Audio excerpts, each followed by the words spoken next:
Well, hello everyone. Welcome to this week's episode of Certified Forgotten. We're still standing. We're still the only horror podcast that I'm aware of that reviews horror films with five or fewer reviews on Rotten Tomatoes. I say reviews. We have pretty enlightening and comprehensive discussions about them. I think you're gonna. If this is your first show, I mean, you chose a weird movie to come in on, and I gotta respect you for that. But otherwise, you'll get the format pretty quickly. It's not that tricky.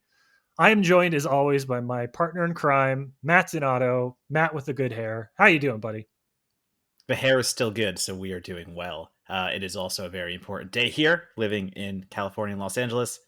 We voted no. Hopefully, when this episode airs, we'll be in a good situation over here. Please don't tempt the universe like that, Matthew. You should know better than that. Well, nobody will hear this except for the three of us. So we didn't tempt fate. We didn't change any kind of path. No sliding doors situation is happening right now. I don't think. I said No, three I of don't us. think Is that so. Did you want me to answer that? I'm like, no, we didn't. I don't think. no? No, you're fine. I said three of us earlier. Does that mean we have a guest? And if so, who are they, Donato? Imagine if we didn't. Imagine if this was the episode we just totally lied about having a guest. But no, this is not. We do have a guest. I am bringing in my dear friend from the film festival circuit that I have just continuously run into year after year, whether we knew we were going to be at the same festival or not. Like, Fantastic Fest, we always knew. But then I remember Overlook one year literally walking down like Bourbon Street, and I'm like, I know that person.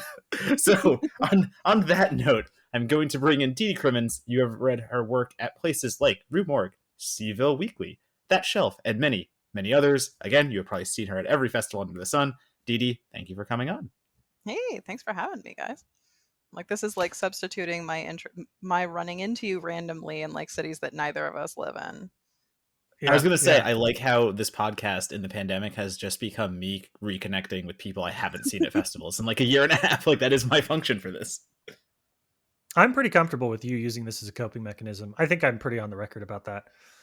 Um, Didi, I have to say it's really exciting to have you on the show, not least of which because I am a subscriber to Rue Morgue, and Yay. I think it's always great whenever I pop open my most recent issue and see your name in there. So it's Oh, very, very cool. We have a lot of people that come on. We've had people that come on that have made films and written about films, but the list of folks that we've had come on the show that I can actually see their name in print, I feel is kind of small these days. So that oh. sets you a bit apart in my book. It's how like I can show my parents that my writing career is real because I can No, I actually hope like. they I subscribe too. Oh no! Sometimes I'll buy them a copy and be like, "Look, you can get this at Barnes and Noble. I assure you, it's a thing." Oh, that's great. I do the kill list in Fangoria every year in the print issue. And I tried to hmm have my mom read it one time, and she got like one entry into me describing the gnarliest kills of the year. And she just looked at me again, just the running joke of like, can't you just write something nice for once? I'm like, yeah, look at what I've done. I'm so proud of this. And she's reading all these grotesque things. I tried to take an Instagram like video of it, and she looked at me. She's like, "No, don't you dare post that anywhere. I don't want to know people. Like, I don't want people to know I've read this thing." Oh, Donato, your parents still love you, even if they don't even begin to understand what it is you do for fun and for work. They never will. But we're not here to unpack your psychological damage, my friend. We're here to talk about Dee Dee and her career. So let's start kind of in the place that we usually do, and which is always my favorite question to ask, is let's start at the beginning. Talk to us a little bit about how your love of horror began, what that first movie was, that first formative experience, the first time you remember engaging with a horror movie and being like, "Oh yeah, this is it for me."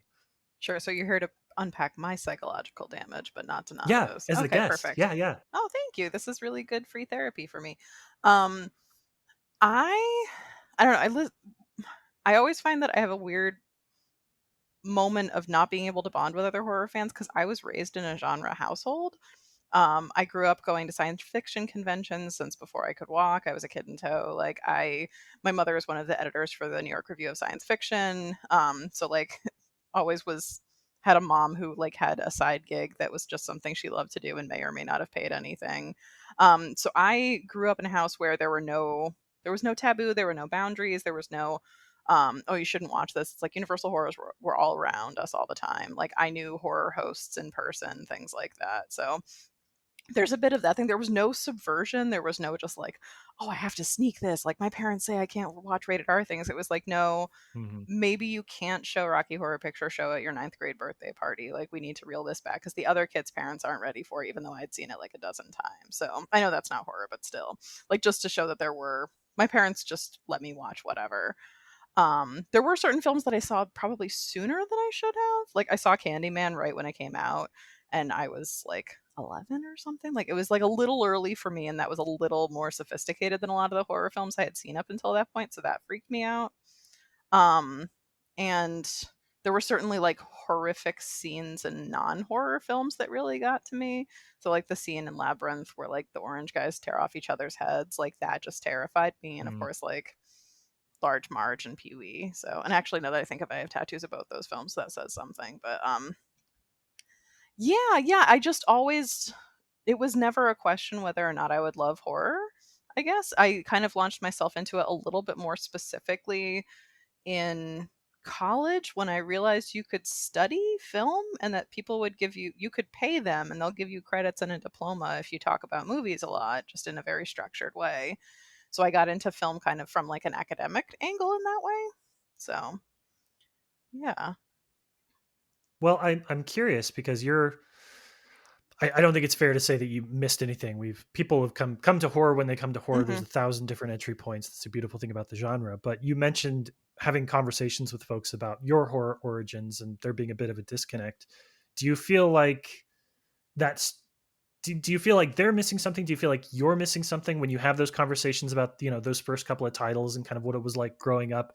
Like, what is it about that disconnect? Do you walk away being like, oh, I wish my household had been a little bit more oppressed so I could have had that taboo experience? Yeah, a little bit. It's like I don't have that whole like, oh, it's a hidden gem and I have to hide it and it's special for just me, or like, oh, I'm pissing off my parents and I love Freddy Krueger. Like none of that was a thing. Like I didn't have that element of discovering it on my own and making it my own. It was just kind of like what I was raised with. Now, granted, like my mom, in the world of the genre, my mom is much more heavily into sci-fi than I am, but she does like horror. My sister, who I'm also close with, she's a little bit more into fantasy than I am, but she still likes horror and sci-fi. But so we're like all genre kids, but it wasn't like, yeah, I kind of hear people like very specific. They're like, "Oh my god, I wasn't allowed to see this film, and I saw it, and it was amazing, and I couldn't tell my parents about it, and I had to like hide under my covers." Like I had none of that. Yeah, I don't think you necessarily like to echo what Monagle said, you didn't miss anything Yeah. because as somebody who had the complete opposite upbringing and the complete entry point into horror, I came in college and I came in full force in college. It wasn't I had no structure at that point. I had no foundation. I had to like kind of start later than I probably wanted to and should have. And what that meant is I got full force thrown into everything I could kind of get my hands on from the past, but I didn't have that much time to go back and really learn on the classics and have someone teach me everything I needed to and then kind of hit the ground running later on. So I still have these like big gaps of I movies I wish people showed me growing up, and like whether that was a brother or sister that I never had or like the parents who didn't like horror at all. I feel like I missed out a large part on that steady foundation to build off of when I got to college versus me just looking around going like, kid in a candy store, where the fuck do I start? Mm. Yeah, I have a very specific memory of my mom dropping me and two friends off to go seeing Wes Craven's New Nightmare in the theater. And like it didn't occur to her to come in with us because we were definitely not 17. She was just like, "What, you're seeing a movie?" Like it just she kind of forgot that that was a thing. And so we ended up buying tickets to go see Little Giants and then sneaking into New Nightmare, of course, but we still saw the movie and then we left. I was like, "Mom, they wouldn't sell us tickets." She's like, "Huh, I wonder why." I'm like, "'Cause we're kids?" Like, and then it was just like Nice. it didn't even occur to her. Like, which, parenting skills aside, it was just like not a non-issue. There weren't barriers in other ways. Which you're right. I mean, it kind of looking back, it sounds cool, but it's also kind of like, I don't know, there's no like thrill of discovery. So I think that may be why I approach it like in a little bit, well, because besides the fact that I studied it in school twice over, like I didn't come to it for being like, it was never an othered thing. Like we would go to the movies Hmm. and we'd see whatever. We watched a lot of movies all the time. So it was like, it wasn't like, oh my God, it's horror. It was just kind of like, oh, we're seeing either Full Monty or, Scream again. Like there weren't any lines between it. Yeah, and I think Hearing you say that, one of the things that stands out is so many people, they're so many horror fans, their journey and their love of horror is sort of tied to this emotional development thing too, right? Like they see stuff too young. It traumatizes them in some way. I have Tremors too, unfortunately, which we've talked about on the show before. Donato has Child's Play as like movies that we saw when we shouldn't have and kind of fucked us up a little bit. But I think part of the narrative of that is like the appropriating that fear, being able to kind of on your own terms go back and be like, all right, no, like this scared me, but I'm gonna grapple with that. I'm gonna come out on the other side. And so I think that it's the same thing of kind of like the roller coaster ride, right? Like element of where like you get on a roller coaster and like you're scared and you're falling, but it's also sort of fun. And beforehand, you're like, I didn't want to do that. And afterhand, you had a good time. But I think the trade off for you is that you were able to probably engage with this stuff at a depth and a scope that most young horror fans weren't. Like you were, because you weren't like playing chicken with your VHS copy of Evil Dead in the way that a lot of us were. You were able to immerse yourself in a really cool genre at a really young age and form some of these like lifelong memories and connections that, like Donato said, the rest of us we're playing catch up with and continue to play catch up with. Mm-hmm. Yeah, yeah, it was fun.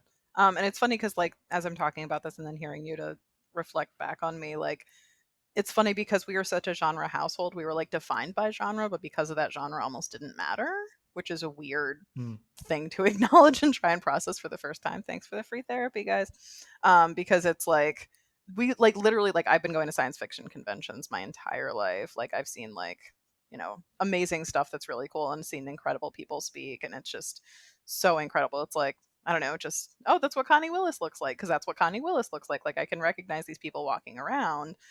um yeah, I mean that is in a certain degree a very big privilege, but it's just like I don't know, so many times people talk about like their horror origin and I do kind of want that whole like mom, could you have just Yeah. told me I couldn't read this one Stephen King book? Like just give me that for my upbringing, give me something to talk about on a podcast 40 years later. But no. You never got to have your badass rebellion moment. Like you were just gifted No. everything in a sense, and you were kind of like, all right, like this is all fine. Which is again, it does sound so nice from my point of view. But Yeah. yeah, from your point of view, you never had that act out moment. You never had that one story that stands out because otherwise you were just living your life. Yeah, yeah, and like my sister was we were from a very, very small town. My sister was like the goth of the town, and I was like the kid with purple hair and who wore a lot of tie-dye and like a dog collar and stuff, and my mom loved that we were the weirdos. And like I still think my mom's upset that I'm so straight, like because it could have been like another facet of her just having like weirdo, not weirdo kids, you know what I mean? Just like children that would, upset the neighbors in a fun way for her. So, Well, let's I you're it's a fascinating experience and one that I would love to talk about more, but I don't want you to be defined by what horror movies you did get to watch as a kid. mhm. Let's talk a little bit about that college experience that you mentioned earlier. Because that was for me, that was a similar kind of experience. Is like film was a hobby; it was a thing that kind of existed around you, and like you could write a review or something, and that was cool when you were in like high school or whatever the equivalent was about like publishing something with just for friends or creating a zine. Um, but it was really, I took a French cinema class and I was like, oh, there's like smartness to this. Like there's things I can do that go above and beyond that. So what elements, as you kind of realized that film was this thing that you could approach critically and actually study from like an academic standpoint, what elements of film, what aspects of film studies were you drawn to the most? What kind of made that switch flip for you? Sure. I think for me at the time, I'd started out college as a physics major and I did 2 years of physics major. And it kind of got to the point where it was like, okay, you need to choose a focus within physics in order to figure out what kind of engineer you're going to be. I'm like, I don't want to be an engineer. Looking back, I probably would have loved being an engineer. But at the time, that just wasn't something that was on my radar. And I just liked studying physics. And I realized like I needed to do something else. So, of course, then I went into a different pursuit that actually has like no end game here. For me, the thing about film studies is I loved how analytical I could be. Like I could pick something apart, not just in terms like in eighth grade, like I really like getting down and dirty with like analyzing a poem down to the punctuation, like saying like, well, this one is above that. Like E. E. Cummings and I were like tight because like there was just so much visually that you could do in terms of structuring and it's also intentional. It's a created world. It's not the real world. Like if a woman's wearing a dress, you bought a red dress to put on this woman. Why? There are like different insinuations with that sort of thing. Like I loved being able to break down what was crafted there, whether or not it's intentional by the director. I don't give two shits. But being able That's to of the artist, yeah, for sure. yeah, being able to do that in a critical way and just kind of spout off about stuff and have that somehow be college credit? Like, are you kidding me?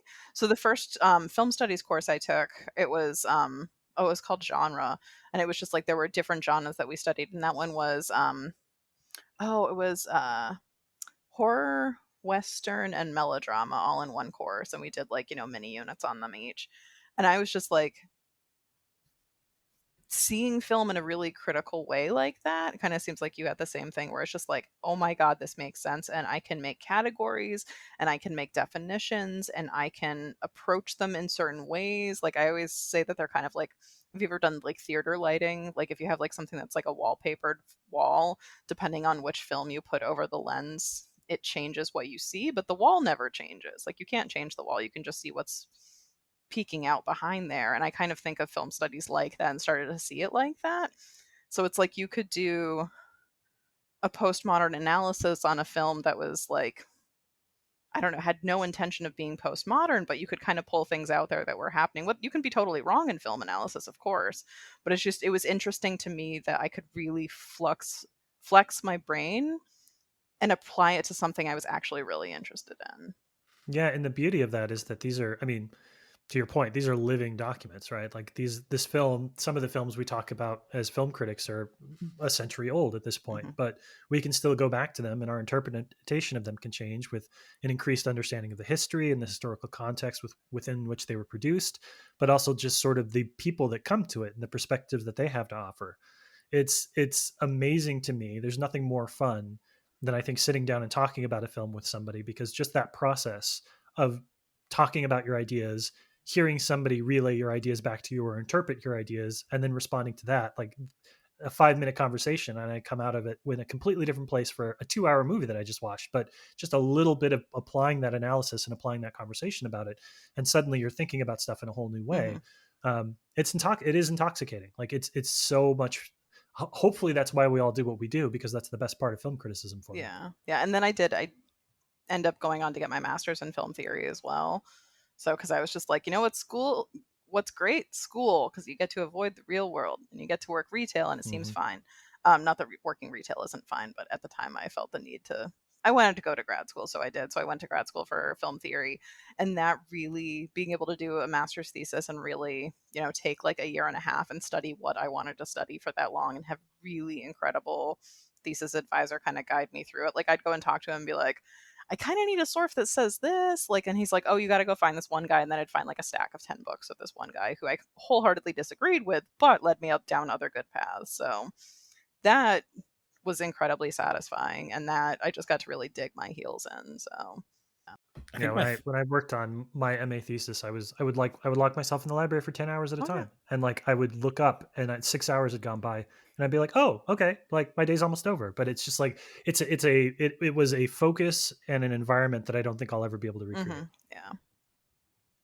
I think my film studies course almost drove me away from doing any of that Oh. because I was not film major. As I said in the podcast, I'm a business major. I've had my business day job since college, but absolutely had the opportunity to take a intro to film studies course at Hofstra. And all of my friends were telling me which like professors to take.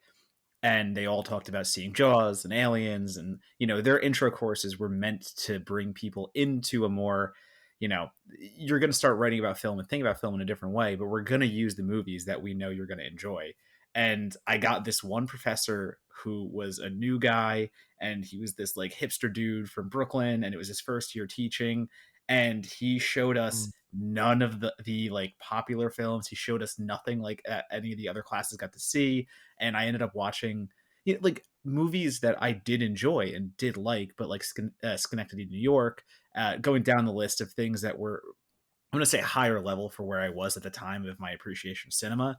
And I was just so out of it. Like I wanted to use movies like Alien to help me understand and like build a basis more to be that film critic, that film person. And he just like went headfirst into movies I didn't really care about at the time. And I I got in trouble once because I slept through an entire movie. Like literally, it just put me to sleep. It was bad experience, just bad experience. Wrong teacher, wrong everything. But turned Yeah. out okay. Oh, man. Which movie did you fall asleep during? Do you remember?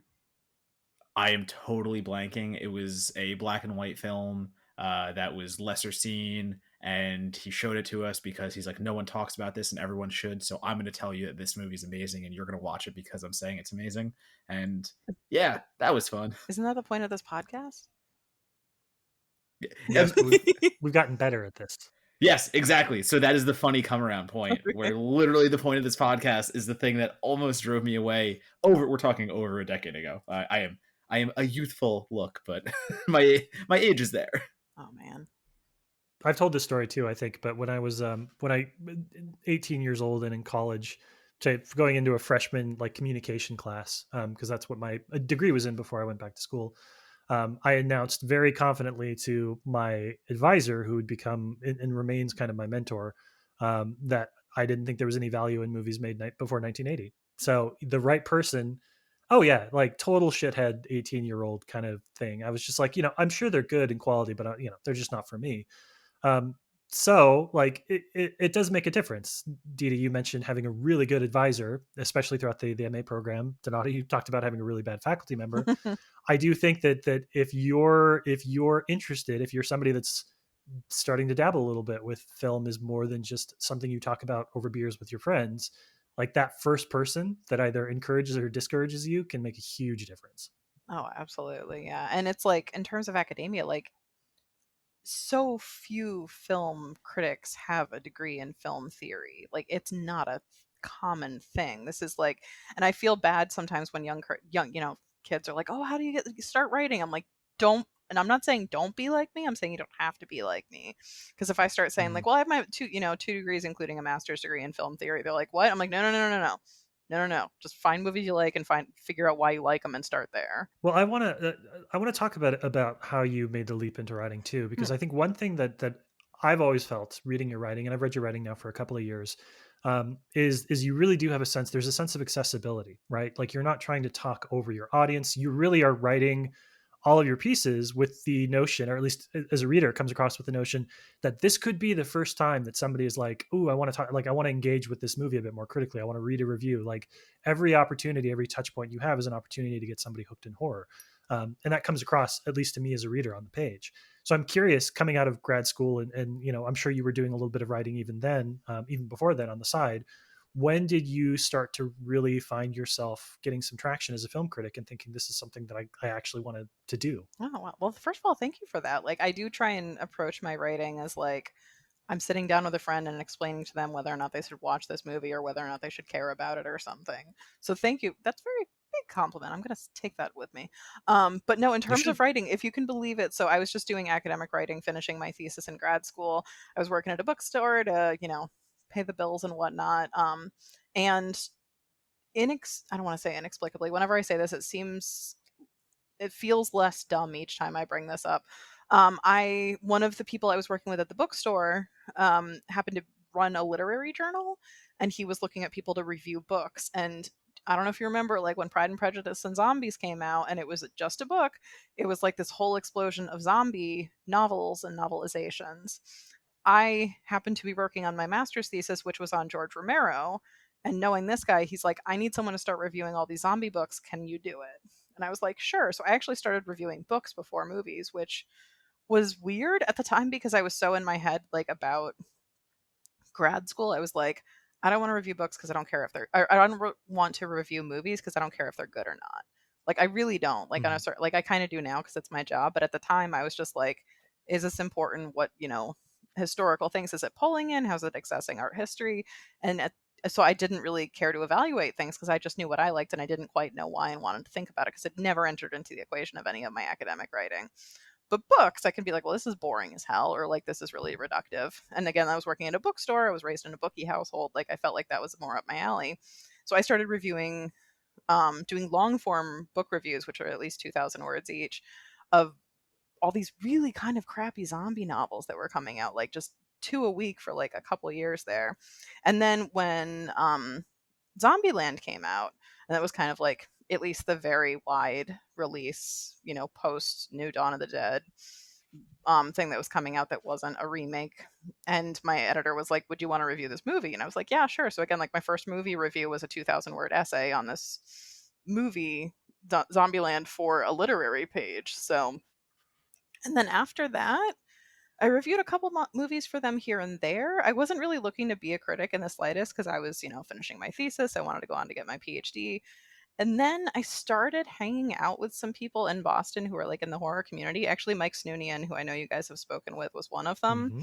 And they're like, "Oh, well, we run this other site. Do you want to, review something for us?" And I'm like, I could try that because like I liked being involved with that. I was kind of at that point, like a couple years later, like whittling down my academic career, and I was just like, well, I can do that. Let's see what happens. So I started writing for All Things Horror for a little while, and then that became one of those things where it's like I was writing for All Things Horror for a while, got enough links that I liked that I felt like I could approach editors that I wanted to write for.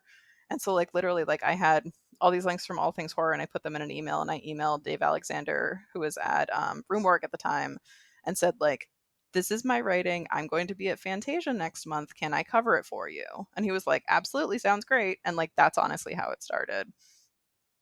Well, let me ask about that because I think, I love Boston. Boston's a cool city. Hmm. Boston is not, I think, what most people think of as a film city. For being a big city, the general impression is that like there are some good festivals that are there. Certainly, the Boston Underground Film Festival punches well above its weight when it comes to programming and quality. Um, but as somebody who got their start in a city that wasn't a quote unquote film city, how did you kind of engage with that? Do you feel like, because I know there's a lot of people that are scattered across the country in the Midwest or places that are far away from the New Yorks and LAs. How were you able to kind of engage with being a like not first tier film city, but still being able to watch movies and write about movies and be part of the critical conversation happening about these? Sure, yeah. I think when I first started, I didn't know that there was a critical conversation happening. Like I wasn't on Twitter. I don't Twitter was around then, I think. I'm not sure. Um, Hmm.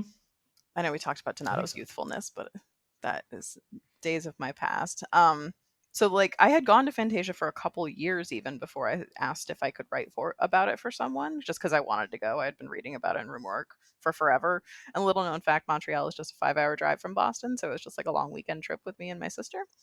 Um, I don't know, Boston, like it's funny. So I do, full disclosure, I do manage the social media for Buff because I love them and I will never leave them behind. Um, so one of the things All Things Horror did is they not only ran that horror site, they also did screenings, which that was honestly really when I started to encounter really tiny budget micro cinema sort of stuff. Because I showed up and I was like, what are we showing this week? And it was just like, I'm trying to, they showed like the Battery and they showed Found, but they also showed the Taint, which anyway, so it was like they were just showing this stuff that was not getting distribution, it was not playing a fest anywhere, but it was available to them to show in the kind of like days before streaming happened instantly after a fest. And sometimes there was this time where films just kind of hung out and didn't do anything until they got picked up a couple months later further down the fest circuit. So they showed some of that stuff, and that's one of the reasons I got involved with them. But yeah, I just mostly started out reviewing stuff at fests that I went to, physically showing up there just because like screening links weren't a thing back then.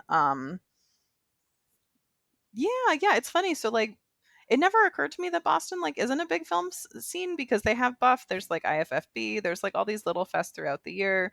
There's a good critics organization there that I was a member of that really like I'm still friends with almost everyone who's in that group still. Like they still have yet to kick me off of mass emails and I haven't lived in that city in 4 years.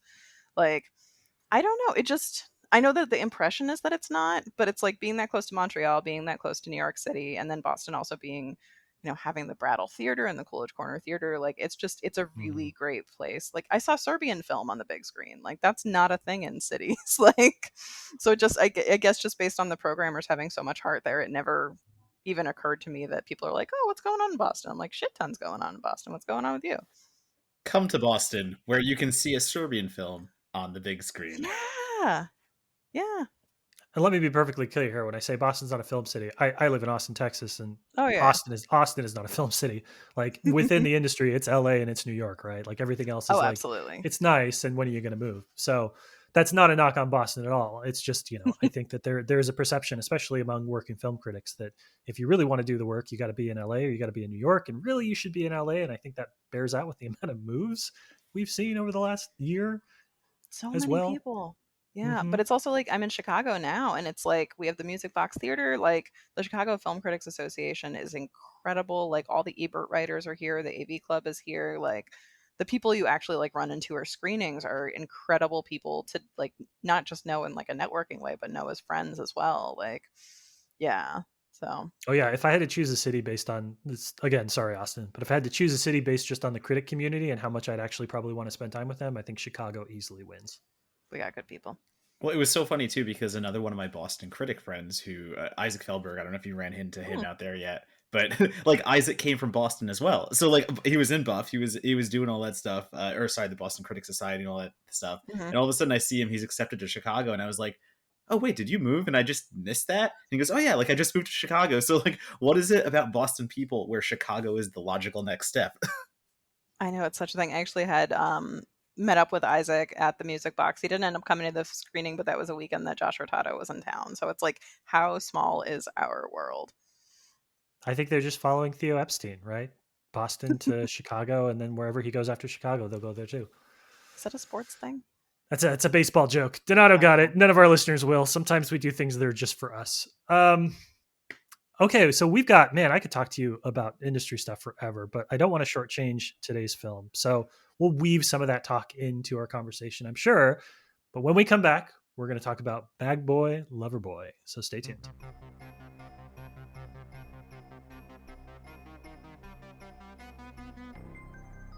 Well, hey, thank you for listening to today's episode. And if this is your first episode, this is the part of the show where we let our listeners do a little bit of a talk back. So every week we've got two little bumpers that we're going to share from our community. Donato, what questions, comments, or concerns are we voicing today? Today, we have our first Patreon comment from Mr. Ian. And Ian has a question, so we're going to have to answer it. And Okay. I didn't even have you think of an answer. This is off the cuff, so Mr. Monocle, and me, I guess.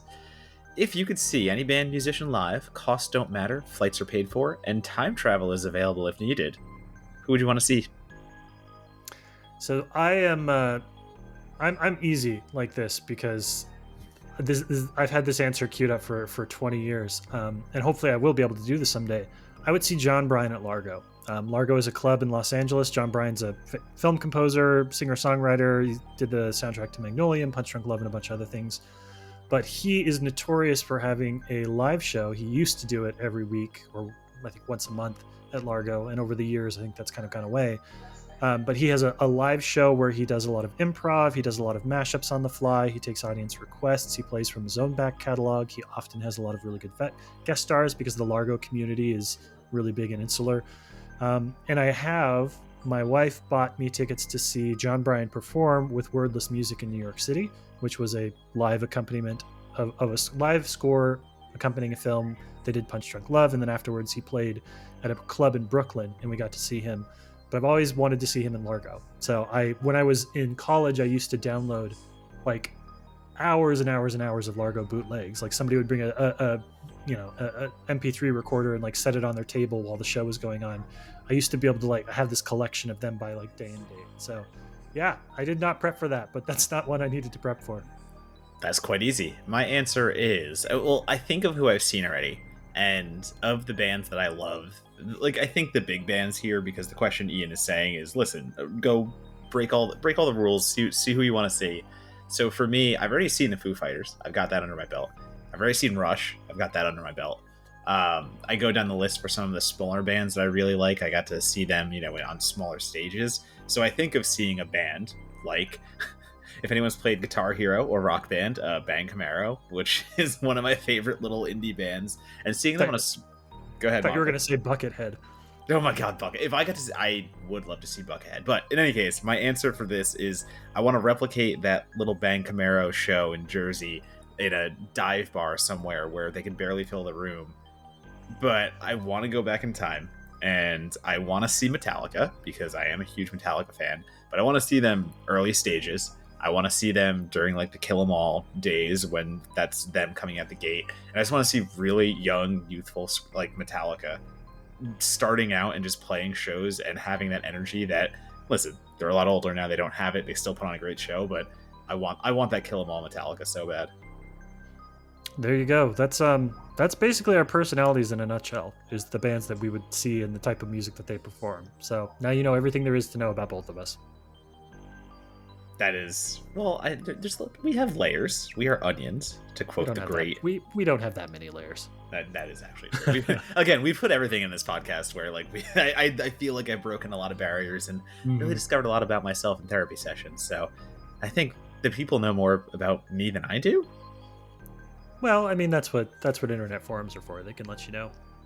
But let's address our second bumper too, which I also don't know what it is. Second bumper is a say something nice.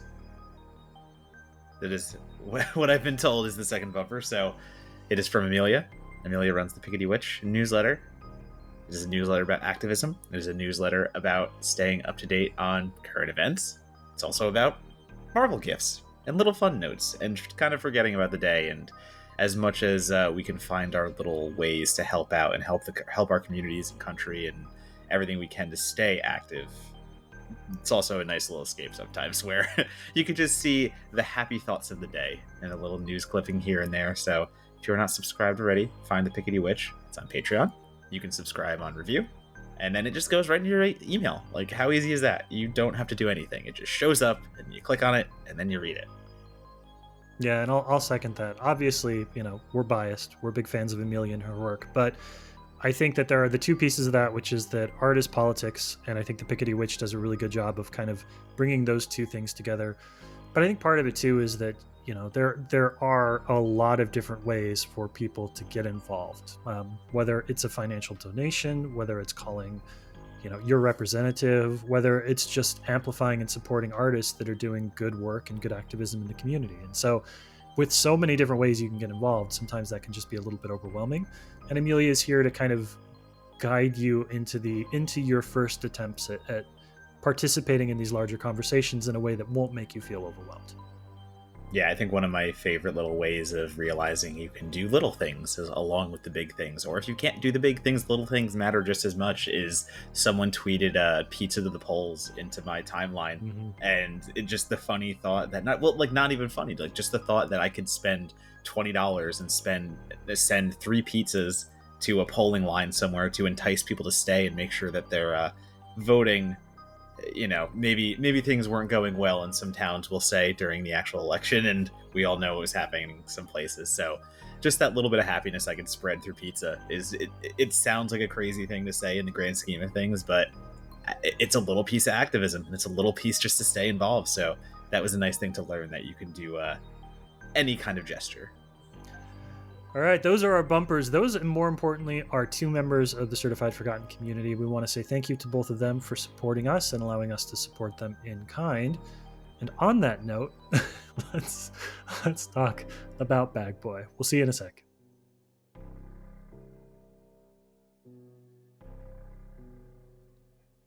All right, welcome back. So today's film, which certainly falls under the 5 or fewer reviews on Rotten Tomatoes requirement, is Bag Boy Lover Boy. Bag Boy Lover Boy is a 2014 comedy horror film. It stars John Wechter as Albert, who is a hot dog cart salesperson, a bit of a misanthrope, lives alone in a kind of rundown apartment. But he is one day, while selling a hot dog that fell off of the grill and onto the floor, he has a chance encounter with Ivan, who's played by Theodore Belucas, who is a local photographer of some renown, and finds in Albert his muse, the person that's going to make him famous and put him on the map. Albert is interested in modeling for Ivan, but only because he wants to learn how to be a photographer himself. And as he decides how to pursue his photography career and how he decides to engage with people on the streets of New York and ask for his future models, I'm not going to mince words. Some people die. Albert's a very hands-on photographer in a lot of ways, and he does end up encountering some young models who he may or may not run through a meat grinder. I don't know. We'll talk about that in a minute, I'm sure. But in kind of keeping with the notion that Dede is the champion of all things film festival, this is a film that played pretty much every genre festival, but did get its premiere at Fantasia Fest, 5 hours north of Boston. And yeah, it is a film that gets comparisons a lot to Abel Ferrara's work. It's got more than just a little bit of Bill Lustig in it as well. It's kind of a throwback to the 1970s, grimy and dirty and a little bit off-putting New York City films that were being made in and around Times Square. And that's your movie. So let's start, as we always do, by asking our guest, why the heck did you bring this one to us? What made this the movie that you knew you wanted to talk about on the show?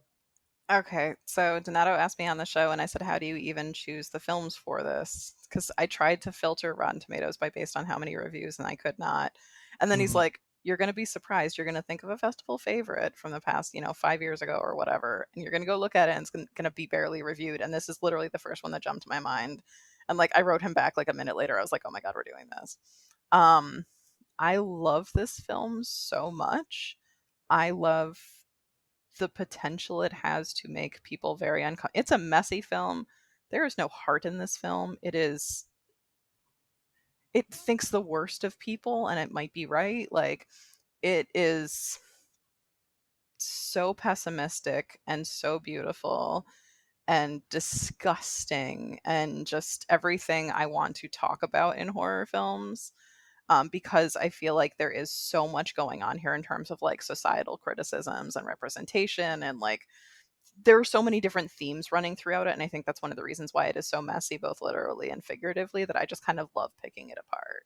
So let's start there actually, and this feels like a good time to use one of the quotes that I was going to work in here. The year that the film was released, the director Andre Torres did an interview with Birth Movies Death, and he talked a little bit about the response to his film that it was getting at festivals. And I'm just going to read the quote verbatim. "We weren't trying to put out a film that teaches you how to treat women. Quite the contrary, actually. These people are awful. Who the hell wants to be like them? Too many people watch genre movies anymore and think because you make a movie about terrible people that you somehow condone that. I don't get that at all." So let's talk a little bit about this, because if you go out and watch this movie, and it's on Tubi, so like as so many Hmm. of our good movies are, it's an opportunity for people to watch it easily and freely, like as soon as this episode drops. So let's talk about that off-putting, misanthropic kind of vibe that the film has, because I think before we can talk about anything else, there are going to be people that watch this and just hate it, just fucking hate this film. I know, because I am struggling with that first watch instinct myself. I'll put my hand in the air. I'm having a hard time with this one, but I think that Dede, to the point you said, there's a lot about how this sort of pushes back on audience expectations and the act of watching horror movies and what audiences expect from horror movies. I think there's a lot of rich territory to mine here. So talk about that impression, that instinct when you're watching it, the, what you're going to walk away from it. Talk about audiences hating it and kind of where you think what a good frame is for people sitting down to watch it. It's some kind of a framing device or a mindset they can sit down with that'll kind of unlock the movie for them. Sure, yeah. So I think if you watch this film and you're like, I hate all of the people, very specifically all of the men in this film, it's like Catcher in the Rye. Do you hate if you hate Holden Caulfield, do you hate the book? Like, it's a film about them, starring them. But it's critical of them. Neither of them, even Albert as a character, like, there's this inclination initially, just because he does seem, I don't know which euphemisms I want to use, I don't mean it to be unkind, like he's a little slow, he's a little off. Because of that, we think he's being exploited, but then he is, but possibly he's actually kind of a terrible person in the middle of that as well. I think that is an argument that can be made. So I think a lot of the disgust people feel in watching this film are disgust with the situation in it, and maybe not the film itself. They might not enjoy spending any time with these characters, but I do think that anytime you have a strong reaction to that, it's really interesting to be like, well, why do I hate it? Like, does it make me feel judgmental towards myself for what I thought of him initially? Like, does I don't know. I keep feeling like my brain is going like a million miles an hour. It's like a film can be show sexism without being sexist itself, and I feel like this film kind of like teeters on that a little bit, and it's uncomfortable, and it does make you question, like, well, why is this not a sexist film but it shows sexism, or why is this not a film about maliciousness without being malicious itself, or is it? Like, I think that there are a lot of conversations that can arise out of this film because of things like that. It's interesting. So the director, I was at the screening at Fantasia, and the director, during the Q&A, someone asked, like, who the hell are we supposed to associate with this in the film? Like, who is your emotional anchor? And there isn't one. And then Mhm. he's just said, like, well, I myself relate to the photographer. And I was like, oh, you're an asshole. Like, and just instantly I was like, I do not want to get a drink with this guy afterwards. Cause, like, in my mind, the photographer is the worst of all. So, He's done a lot of interviews where he talks about the impetus for this game, that he was running or working at a camera rental company, and his engagement with the New York City art scene had kind of like this is a pure labor of unlove, for lack of a better word. He had Mm-hmm. encountered so many artists that were so exploitative, whatever, that he just like he committed all of that anger that he had towards the people that he was encountering professionally as a working artist in New York City into this movie, which is why I think it goes to the point that there isn't super anybody for you to anchor onto, because he doesn't like anybody that he's worked with or encountered in the industry too. And so it feels very, I mean, feels very, very Twitter, a bunch of people that hate each other making making art about how much they hate each other. Yeah, but it's just like, I mean, it's fascinating because it's the assumption at one point in the film is that Albert learns to use people based on observing Ivan, Mm-hmm. but Ivan doesn't actually kill anyone. So it's like that's coming from somewhere else. Like whether it's his inability to understand that that art is not representation, like or art is not life. Like this is playing killing people and it's playing women dressing up as a pig and having them killed. Um which then calls into like I don't know, like school shootings and stuff like that. It's like, can we then draw the line between art and behavior, things like that? Like, this film is just like it's messy as hell. Like, and when I keep talking about that messiness, I keep talking about the fact that it's in my mind bringing up all these questions about how we then approach art and how reprehensible and responsible art might be for violence in the world, because clearly it has a theory on that, but I really don't know if it's actually making a strong argument one way or the other, mostly because Albert is such a hard character to actually figure out where he's coming from. And I think that boils down to the fact that this entire movie is about everyone using each other and not giving a shit about the consequences.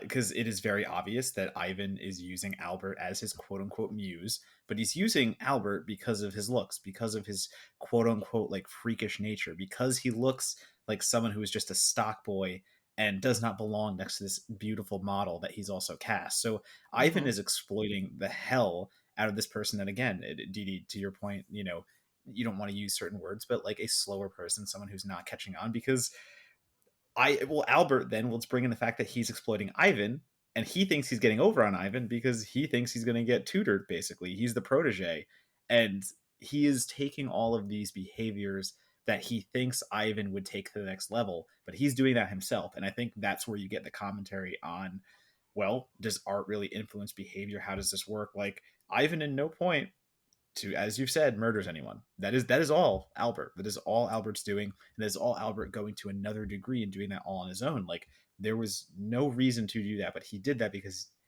it's programmed in his head. And you get both of those warring factions and you get both of those warring ideas.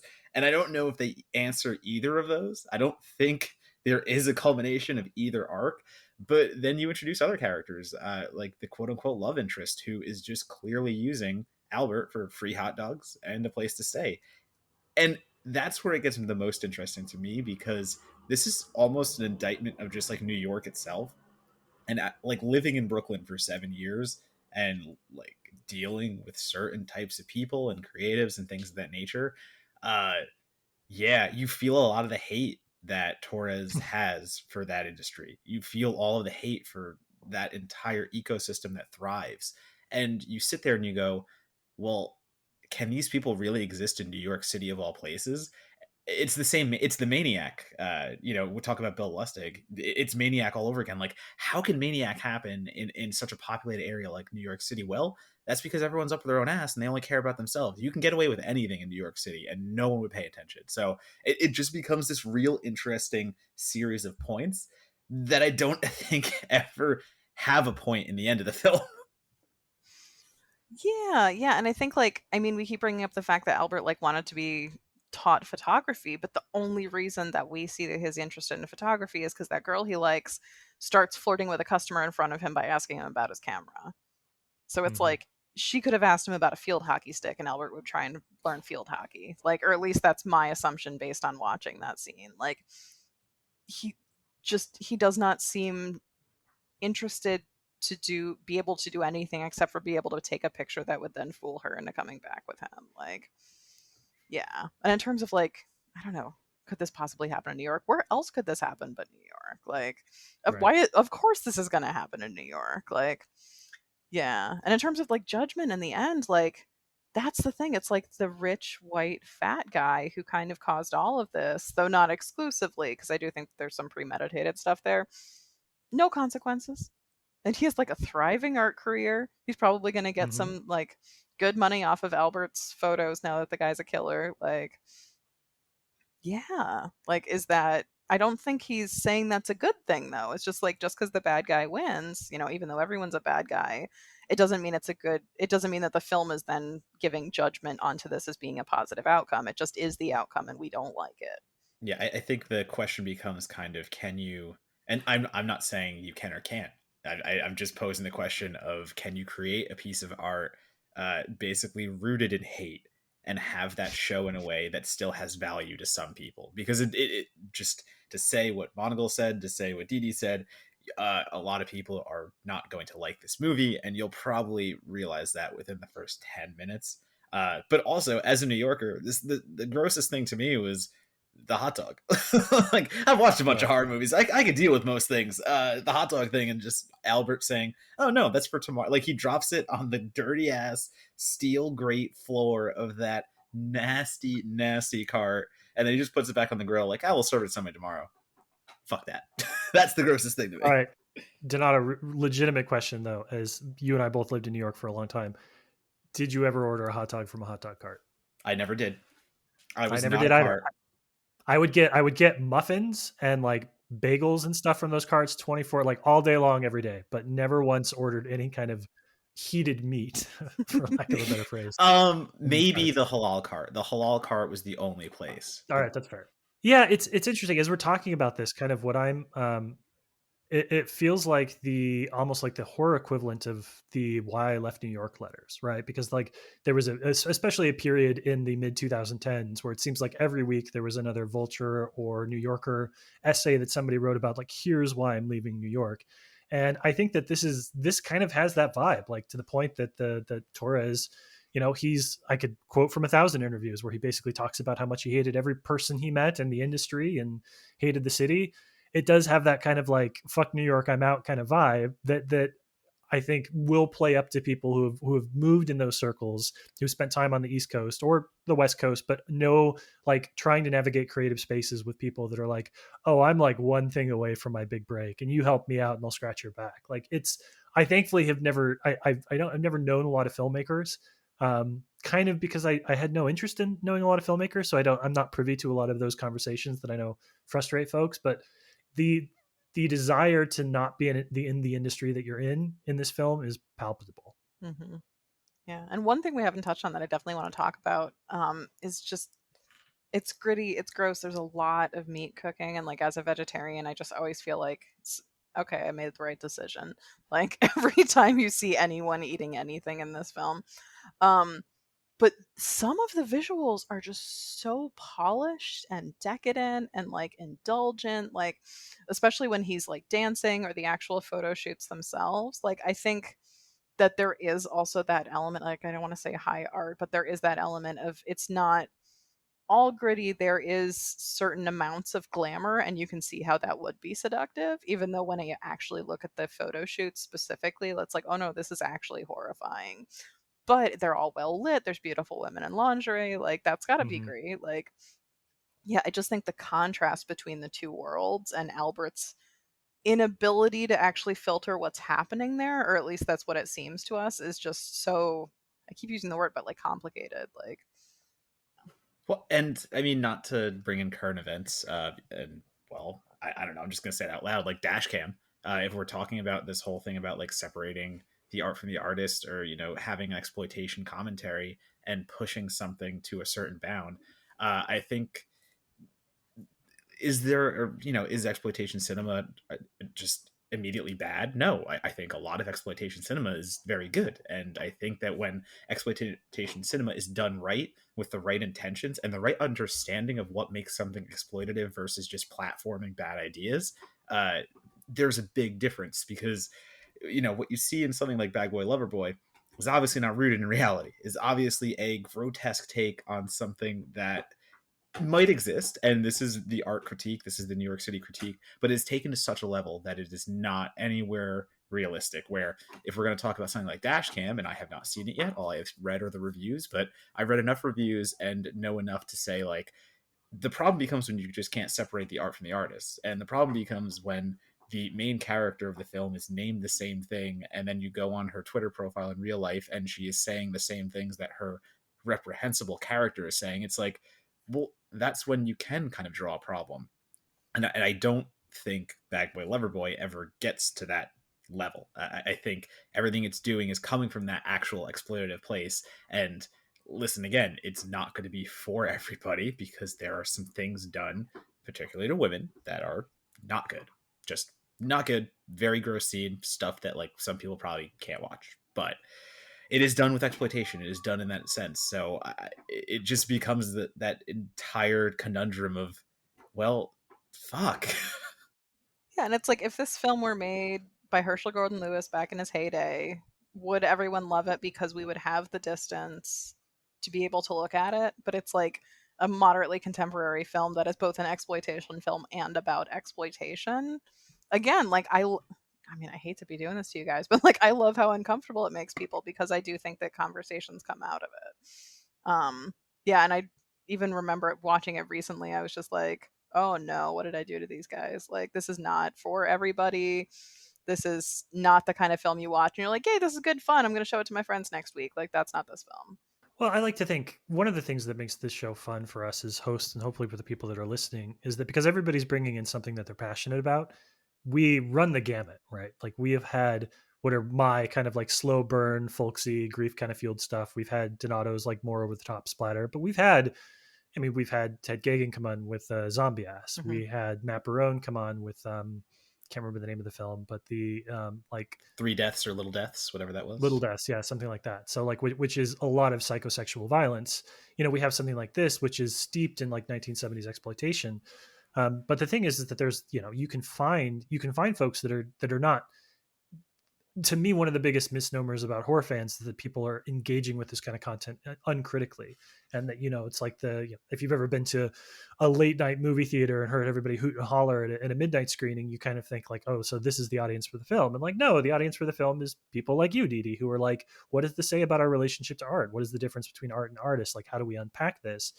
And it's a reminder that there is an audience for every film, and more so not an uncritical audience. There's an audience who's going to really dig into it and find reasons to like it and find reasons to defend it, you know, in a venue where, yeah, sure, you're over beers and talking to friends, but also like go to bat. Like you could, doesn't, not even a question in my mind that you could go present a paper on this somewhere tomorrow if you needed to, and just be like, let's go, let's fucking go, this is my movie, let's talk about it. Mm-hmm.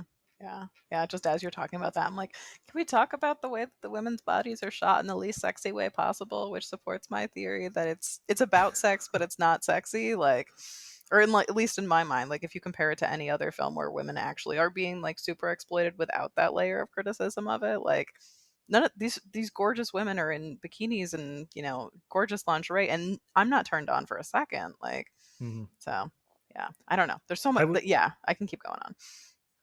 I'd love to. God, what was the Elle Fanning film from a few years ago? Neon Demon. Neon Demon. It would be a fascinating. I would love to see somebody like write a comparison piece between Bag Boy Loverboy and Neon Demon, and the way that, to your point, like the non-sexualization versus the sexualization of women. Like, I'm not going to say that I'm going to read that piece and come out feeling differently about either movie, but I think that there's definitely a there in terms of like sexuality, because this is Bag Boy Loverboy is about like softcore pornography. It's about a photographer who is working in softcore. There's nothing sexy about this movie. There are you're not going to watch it. Like, it's just every scene that is supposed to be titillating is just deeply uncomfortable. And the more the more that they angle towards nudity, the more you're like, oh no, thank you. Yeah. Especially when Albert like brings his first model home and she kind of like keeps pulling up her shirt, and it's just like, oh no, this is someone who needs someone to take care of them for a little bit until they get their feet under them. Right. It's, you know, in a way it's like the Maniac remake, except you swap Elijah Wood, who is actually charming and able to bring home his victims, with somebody else who cannot, and it just becomes all the more awkward. And like the dance that they have is none of it is quote unquote like beguiling or entertaining. It is just in your face but also unfortunate because of some of the people like he does bring home, and some of the people that like do go with him because it's their option to make a little money. And again, what does that say about the art scene where it's so easy just to flaunt your fake credentials and fucking Polaroid camera and pretend that you are a legitimate photographer? Well, let me ask about the New York setting on this, because I think, in that same interview, the director Torres said that, we were not trying to make a film that resembled something from another age. We keep getting compared to Abel Ferrara, and that's nice, but we did not intentionally do that. So, kind of the idea that a lot of people watch this movie and they said, oh, it's Ferrara, it's Lustig, it's 70s exploitation cinema, it's like steeped in that. He's gone out of his way in the interviews that I read, at least, to be like, that wasn't on our mind at all. We were just trying to make New York as ugly as possible. So I'm curious, though, people that are watching this and making those connections, how do we feel about sort of that 70s, a contemporary version of that 70s vibe of film? Do we feel, because I was kind of, Donato and I were actually talking about this before the show, and the fact that like when you operate in the mode of like 70s exploitation, so much of our appreciation of that and our understanding of that comes from a historiographical context of going back and understanding where the industry was, who was making movies and why, and what New York was in the 1970s. So to make that in a, post 9/11 super duper safe New York City, like a highly capitalist and commercialized city, it's a weird disconnect for me that I kept being like, can we make New York exploitative again? Does it work in a modern setting? And I don't really have a great answer for that. So I'm just going to ask the two of you, and you're going to say smart things. Didi, you go first. I think, at least for me, the major difference here is that even though we keep talking about how New York this film is and how there's no, of course it takes place in New York, New York never feels like a character in this film. Like there's not a lot Mm, visually to do to set up New York as like, here we are. It's just kind of like the first thing you see, it's like Albert in his hot dog truck, and like it's very clearly New York because that is something that is very clearly associated with New York, and just as things go and you meet more characters, it's very New York and you hear the accents, but like there's not a lot of like setting the scene and like going to other buildings and like putting it within that mhm, context. And in terms of like, New York is very clearly much safer than it was in the 70s or the 1870s or whatever. Um, but it's not safe for everybody. Like it's not safe for these mhm, women in this film. It's not safe for a lot of other subcultures or parts of different demographics. So I think that yeah, it's safer, but it's never going to be completely safe. I think as long as there is the art scene, like I think that's basically the condemnation here, is that as long as people who say, "Hey, I'm a photographer," carry this power and people are willing to cede to it, like that's the issue more. It's not the New Yorkness of it. It's just mhm. And you're right. The New Yorkness of it manifests not in location, but in, I think, the mhm. community, right? Like I buy New Yorkers coming across somebody on the street and they're like, hey, let's go do a photo shoot. And they're like, oh, my big break, as opposed to like, oh, no, get away from me. So it is the 70s element of that for me is more just the lack of stranger danger, I think, that a lot of these folks have for each other, Mhm. which is doesn't really pay off well for a lot of them. But yeah, I mean, the most New York thing that you get is one, I think probably the most New York, quintessential New York shot that I can think of is the one where they go off on the balcony during the first Polaroid shoot. You see like whatever it is, Madison Avenue in the background. That's about it. That's about as like quintessential New York picturesque as you're going to get in the film. Let me Yeah. There's that one finance bro. Sorry. There is that one finance bro who's kind of a dick, and I'm like, well, that's very New That's Wall York. Street. Like, No, I was gonna say too, but it is very New York in the way that you can still get away with that stuff. And Monocle, we both kind of live there, and I lived there as much as 2 years ago, and safety has absolutely gone up. Safety has definitely become a thing that is a fixture. But when you operate in certain hours in New York and certain places, and we're getting out of Manhattan, we're going into worse areas. Uh, Still not great. Still a lot of work to do. Still a lot of areas for exploitation and areas for the nastiness that occurs in this film. And you know is that because like I in some ways like participated in just getting like belligerently drunk and like walking around New York City, and just like I know somebody could have easily mugged me. Like I crossed my fingers that to this day I did very well surviving New York. Let's put it that way. And I guess that is a testament to how much better things have gotten, but it is also a testament to the way that a lot of things still operate, and a way that a lot of people can still take advantage of it, and they do. And so I think you can still operate in that exploitation mode, and you can still operate in that world and make those kind of films, because human nature is never going to change. The things around it and the scenery and all that stuff can change, but is that just surface value? And I think there still is something to be said in films to that surface value nature and the things that we preach. And fuck, I mean, if you want to talk about social media and Twitter, how fake is half the shit on there? And then you like get behind the curtain.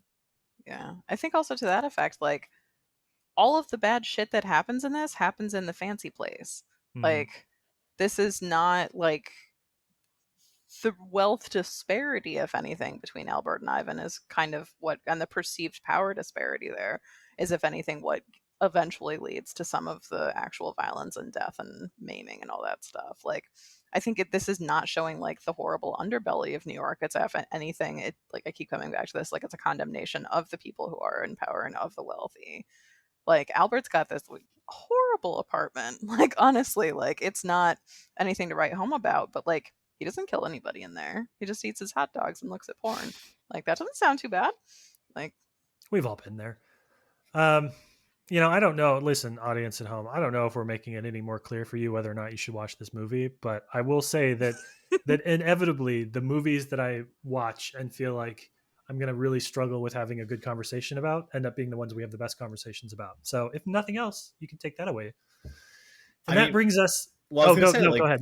yeah, when I tweet, I didn't get a lot of reactions when I tweeted out that I was watching it, but immediately someone responded saying that, oh my god, like no one talks about this movie, like so excited to see whatever's gonna happen through this. And then Brad Henderson, who is kind of becoming, not becoming, he's like one of the bastions of independent underseen horror movies, because literally he works at distributing them. He's the one that tries to right all these wrongs. Immediately jumped in and was like, I fucking love this movie, and like even recommended another film to go along with it. So it has its audience. It absolutely has an audience. And I think Dede brought it. Like, there's a reason Dede brought it, and Dede brought it with love. So I want to say, like, I think we're pretty split here. I don't think there's a outright confusion. And if any of this stuff sounds vaguely intriguing, because I think even using entertaining or any of those words is a stretch, but that's sometimes not why we watch movies, and that's sometimes to have those conversations. So I think it does fit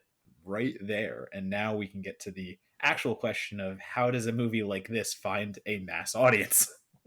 Yeah, so that's sometimes we ask this question and it's easier than others. This feels like a hard one for me.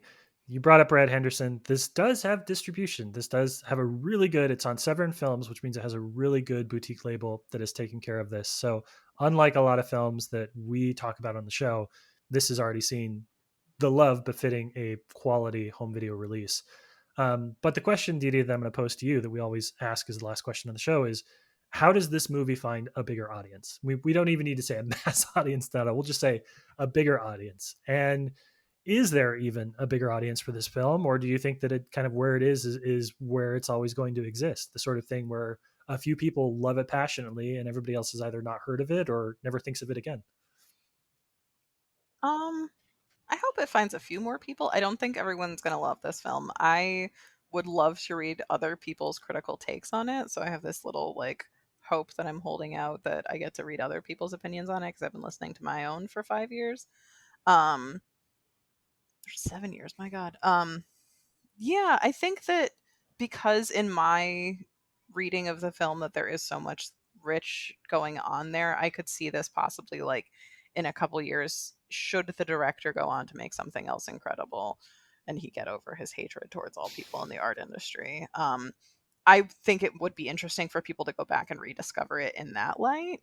That's just purely hypothetical, though. But like, it's free on Tubi. What more do you want, people? I mean, the fact that is that there's a million other things that are free on Tubi that don't look like they're gonna make you upset after watching them. So yeah, I don't know. I don't see, this is not something that there's going to be a midnight showing of as a repertoire theater in 20 years. That's just not the Mm. case. So yeah, I think if it was more, I'm always surprised considering like you guys, like if you look at IMDb, like how many times did this film play and how many different festivals? All of them, And and all of them. all of them. It was so incredible, and it had this really great run, and then just to see it not go anywhere based on that, like even amongst us horror nerds, like you'd think there'd be more of a current there. Like there's plenty of other films that kind of sit in this space that, like, not to be like, oh, those in the no, but like we actually are physically in the same space usually a couple times a year watching all the same films. Like, yeah. I'll end my contribution to that by just I feel like this happens like every other episode, but there's a reason for it. My criteria for a movie that deserves to be remembered is whether or not somebody can write a really kick-ass college paper about it. And I think that however I may feel about Bad Boy Lover Boy, which is complicated at best and other stuff at worst, can you write a paper about this film that contrasts it with The Neon Demon? Can you write a paper about this film which contrasts it with Joker? Can you write a paper about this film that contrasts it to 1970s exploitation cinema? Absolutely. There are comparisons to be made. There are threads to pull on. There are ways to use this film as a framing device to better understand more popular or more visible films. I think that it can have critical legs, and I think that probably somewhere somebody already has written a really kick-ass college essay, college term paper that kind of catalogs the modern New York or the historical New York through film and uses this as one of their touch points. So as long as it has that kind of relevance, as long as there are people that are going to be passionate about it and continue to give it, the old college try, I'm glad that it exists, and I'm glad that it exists in a format that won't be, bad YouTube rips, as so many of unfortunately these movies end up being. Mm-hmm. That is it. That's our show, Bad Boy Lover Boy. You were going to watch this movie, and we never say this, but I think for this one, I'm going to say it. Let us know what you thought. Please actually watch it. Tweet at us. Tweet at Dede. Tweet at Certified Forgotten. We want to know what you thought of this movie, because this ended up being one of my favorite conversations about a movie that I was texting Donato before the recording. I was like, you're going to have to carry me on this one, man. I don't even know what I'm going to say. And yet here we are. And I think that's a credit to our guest, Dede. I think that's a credit to you and the perspective that you brought. Thank you. He did warn me. He's like, I don't think he likes it. I'm like, yay. That's what you wanted anyways. Well, all right. So if people want to learn more about the writing that you're doing, if they want to read when you actually write about the next Bad Boy Lover Boy, the next festival film that gets you excited and makes you want to share it with folks, what are some good places on social media, websites, things of that nature they can follow you on? Sure. As mentioned, I am on Rotten Tomatoes. So if you look up Bad Boy Lover Boy, I'm one of 3 reviews, and you can find me there very easily. Mm-hmm. I do tweet out links to all of my Twitter stuff and or all of my reviews and stuff like that on Twitter. So that's my handle is Dede Crim. It's DEDECRIM. Yeah, that's probably the easiest way to find me, and there's links to everything that I write for there. Awesome. Donato, promote thyself. You can read my writing and other stuff at Donato on Twitter, Letterboxd, and Instagram. That is where I'll be posting everything. You will be seeing everything from my remake column on Bloody Disgusting to my reviews on what to watch to my scariest scene ever column on Slash Film and whatever the hell else I decide to waste my time on instead of sleeping. So follow along. Let's see what happens. Nice. As for myself, I'm not as prolific as my co-host or our esteemed guest today, but I'm around and about, and you can follow my stuff by following me on Twitter as well at Matt Monagle, MONAGLE. And I would also very strongly encourage you to check out certifiedforgotten.com. Check out some of the film criticism that we're publishing over there. We have some really good writers with some really good pieces. There's a piece on Absentia by friend of the show, Jen Adams, that I really think you should check out, that we published late last week or early this week. I don't even know what month it is. But yeah, do check it out. Do support. And as always, if you like something, click on something, share something. That's the way that the film criticism economy goes. And every time you like something enough to tell the author or to share it on social media, you might think it's a drop in the bucket, but it really does help, and it really does keep people encouraged as they're going through their day-to-day. All right, Dede. Well, I want to say thank you so much for coming on the show. We'll definitely have you back. It sounds to me like you probably have a lexicon, despite your initial misgivings, of films that would qualify. So we'll have you on an episode again pretty soon, I'm sure. Please.